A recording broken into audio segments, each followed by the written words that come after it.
समाज सेवा से जब मैं राजनीति को अपना कदम बढ़ाया था तो मेरा सिर्फ जो ड्राइविंग फोर्स था सोच का वो ये था कि जमुई के लोगों के लिए और जमुई के लिए राजनीति करना है। जमुई के लोगों के साथ और जमुई के साथ राजनीति नहीं करना है। दोस्तों नमस्कार, मैं आई पी गुप्ता। आपको पता होगा कि मैंने कांग्रेस ज्वाइन किया। बहुत लोगों ने मुझे बधाइयाँ दी, बहुत लोगों ने सोशल मीडिया पे लिखा कि ये 5 साल में आपकी 5वीं पार्टी है। किसी ने कहा कि डूबती नैया पे आपने सवार किया है। दोस्तों ये मेरी दूसरी पार्टी है। पहली पार्टी लोजपा थी। मैंने कभी राजद और कभी बीजेपी ज्वाइन नहीं किया और न ही किसी अन्य पार्टी को ज्वाइन किया। 2019 के चुनाव में जब मुझे टिकट नहीं मिला तो मेरी एक अंडरस्टैंडिंग हुई थी लोजपा के साथ, आदरणीय श्री रामविलास पासवान जी के साथ, चिराग जी के साथ। एक कमिटमेंट था कि मुझे वो सत्ता में 2020 के चुनाव में हिस्सेदारी देंगे और उनकी एक शर्त थी कि उसके लिए मुझे लोजपा ज्वाइन करना पड़ेगा। मैंने लोजपा ज्वाइन किया, उनको साथ भी दिया। वो मुझे वो चीज़ें नहीं दी जिनका उन्होंने कमिटमेंट किया और मैंने अपनी राहें बदल ली।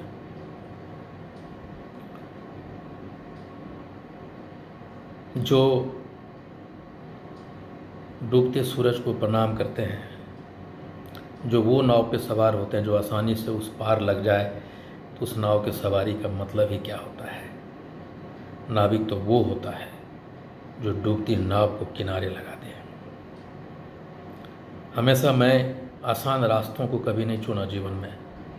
जो रास्ते मुझे चैलेंज देते हों, जो मुझे कठिन रास्ते से गुजारता हो, वो रास्ते हमेशा मुझे प्रिय रहे हैं। क्विट इंडिया मूवमेंट में 8 अगस्त 1942 को father of the nation Mahatma Gandhi ji ने कहा था कि in the democracy which I have envisaged, a democracy established by non-violence, there will be freedom for all. Everybody will be his own master. It is to join a struggle for such democracy I invite you. ये महात्मा गांधी ने कहा था। ये democracy है, value है कांग्रेस का। क्या क्या वैल्यूज हैं जो मुझे प्रभावित किया?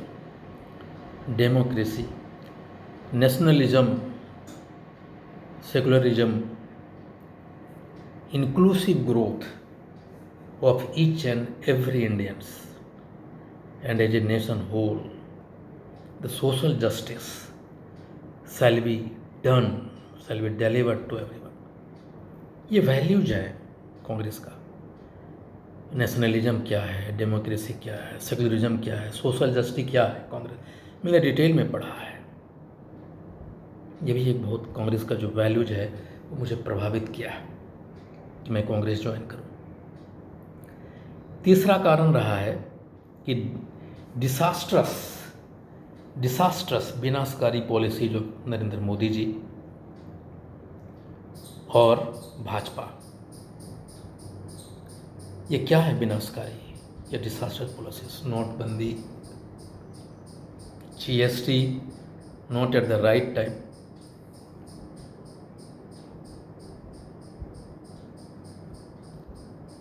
कोरोना काल में running away from the battle field,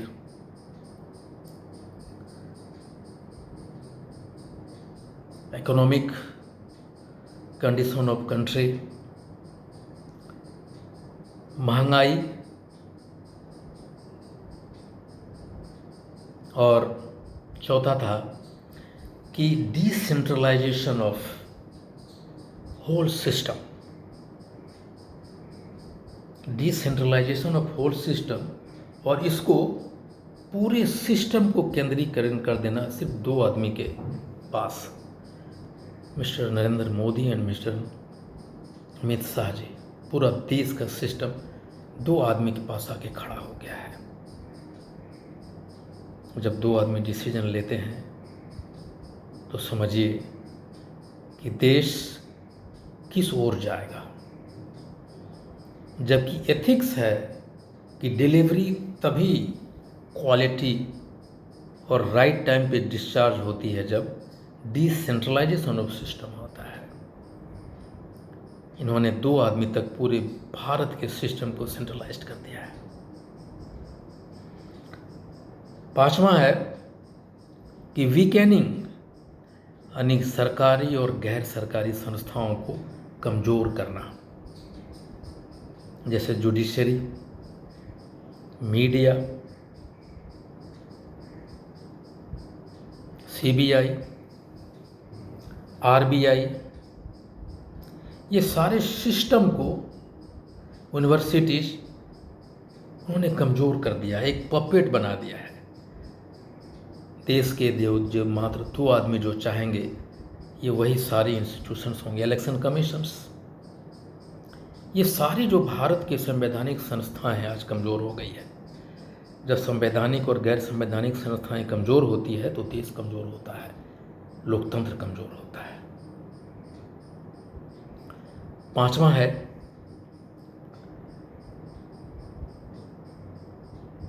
कि वो हर एक राजनीतिक पार्टी का वोट लेने का अधिकार है, मांगने का अधिकार है, चाहे जो भी पार्टी हो।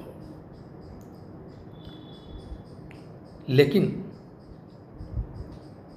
बीजेपी सिर्फ वोट ही नहीं चाहती है, वो आपका माइंड स्पेस भी चाहता है। आप क्या खाएंगे, क्या पहनेंगे, कौन सा पूजा करेंगे, आपका आचरण क्या होगा।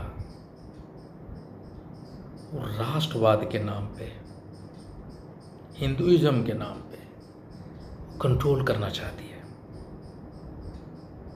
हम अपनी ये जो फ्रीडम टू ऑल है, everybody will be the master of his own, जो महात्मा गांधी ने कभी कहा था, वो स्वतंत्रता, आपकी निजता पे भी कंट्रोल चाहते हैं। ऐसे बहुत सारे कारण हैं जिसकी वजह से मैंने ये ज्वाइन किया है कांग्रेस।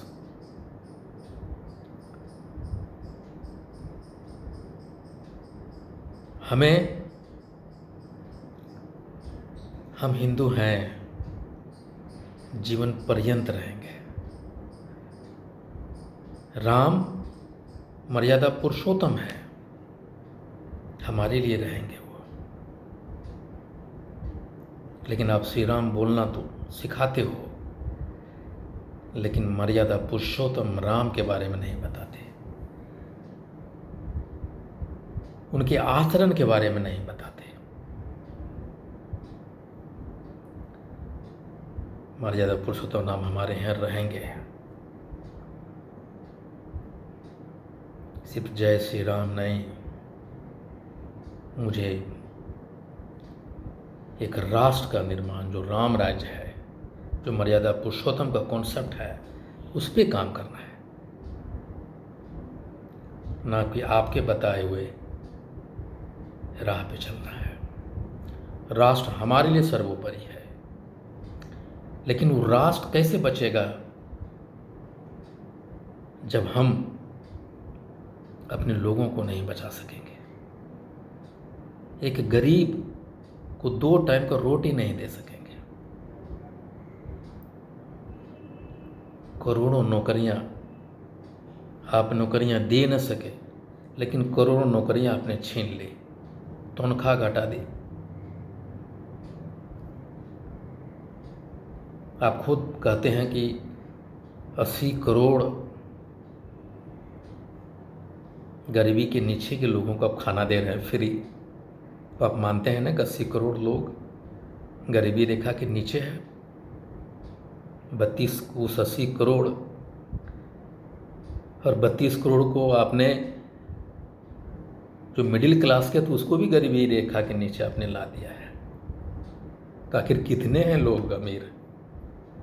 कोरोना काल में 80-85 अमीर लोगों से बढ़ के 141-142 अमीर हो गए। कोरोना में लोग गरीब होते चले गए और अमीरों की संख्या बढ़ गई। कांग्रेस की वैल्यूज आज न कल हमें सबको अपनाना होगा। कांग्रेस में वो दिन कभी नहीं आए थे कि लोग पैसे के लिए मोहताज थे, ऐसा नहीं हुआ था। दोस्तों, राष्ट्र निर्माण की तरफ जो हमारी संस्थाएं हैं, गौरवशाली संस्थाएं, उसे बचाने के लिए और अपनी एक छोटी सी योगदान इस देश के लिए सुनिश्चित करने के लिए मैंने कांग्रेस ज्वाइन किया है। उम्मीद है कि हम अपना एक राष्ट्र निर्माण में और कांग्रेस को जन जन तक पहुंचाने में मैं अपनी भूमिका सुनिश्चित करूंगा। बहुत बहुत धन्यवाद आपका।